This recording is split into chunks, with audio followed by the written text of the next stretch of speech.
দৃশ্যটি কিন্তু দারুণ দেখতে হয়েছে। এটি আজকে গোধূলি লগ্নে নেত্রকোনা শহরের মুক্তারপাড়া এলাকার কোনো একটা উঁচু ভবনের থেকে তোলা। দৃশ্যটি হঠাৎ করেই রিমঝিম বৃষ্টি জানলার পাশ দিয়ে তাকাতেই এই দৃশ্যটা চোখে পড়ল। তখন চেষ্টা করলাম আসলে বিষয়টিকে একটু ধারণ করার মোবাইলে।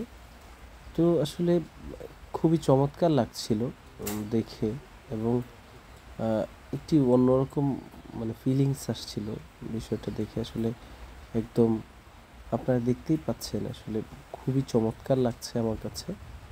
তো ভাবলাম দৃশ্যটি ধারণ করে আপনাদের মাঝে সেটি শেয়ার করি।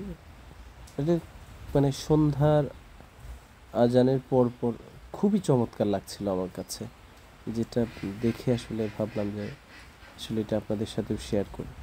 ধন্যবাদ সবাইকে।